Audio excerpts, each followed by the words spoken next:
FBI is on the hunt for this guy. He's a cleric who may be tied to the Christmas Day bomb plot. How do we know? Because this guy is talking to investigators. And now the White House is being accused of releasing some of that sensitive information. And it's got Colonel Ralph Peters fuming. He is the author of The War After Armageddon. Ralph Peters, welcome to the program. Good to see you again, sir.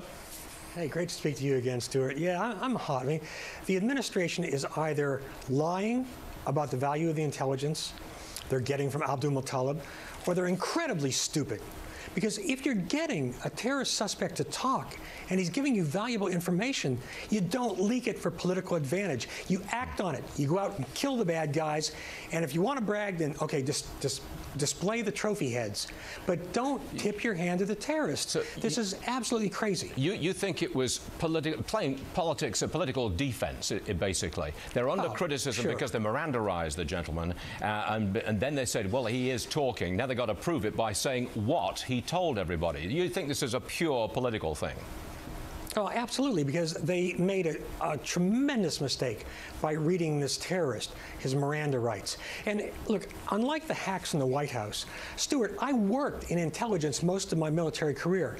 I've done this stuff, and I will tell you, and any cop can tell you, that when you get a low-level foot soldier, which is what Abdul-Muttalib was, the key information he has is perishable. You got to get it in the first 24, 48, 72 hours, because information that may have been valuable on December 26th or 27th could be worthless by January 26th or 27th. How'd you get it out of him? Well, first of all, you do it by interrogating the guy, but not how? reading him his rights. You don't let him sleep, you don't deprive him of food. I mean, did you really put him under duress? I mean, how far do you go? No. Well, first of all, the reports make it sound like this guy was in pain, he was scared. Oftentimes, a good interrogator doesn't have to use duress. A good interrogator can just talk the guy into it. I mean, a guy like Stu Harrington, an old brilliant Army interrogator I knew, could talk anybody into anything, but you don't lawyer the guy up. And Stuart, this is very, very important. He didn't tell us, it doesn't seem like he's told us anything of value. We knew on Christmas Day, or shortly thereafter, that al-Awlaki was behind this guy. So the White House is really screwing this one up. Do you think it's now more difficult to go after this cleric, al-Awlaki? Oh, sure it is.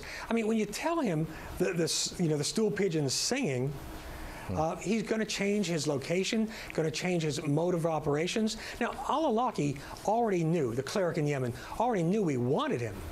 But now he's got to look on everything he's done. What could Abdul-Muttalib have known about him? What could he reveal?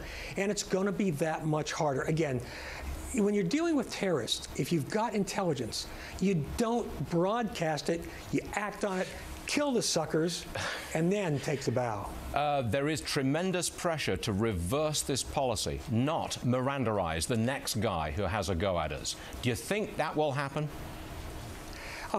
With this administration, I cannot tell. But there's a lot of pressure. A lot of pressure here. Well, yes, and it's crazy to Mirandaize a foreign terrorist who tried to blow up an airplane.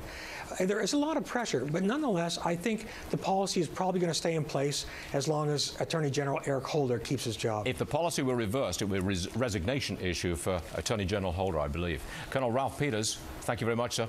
Thank you very much. My pleasure.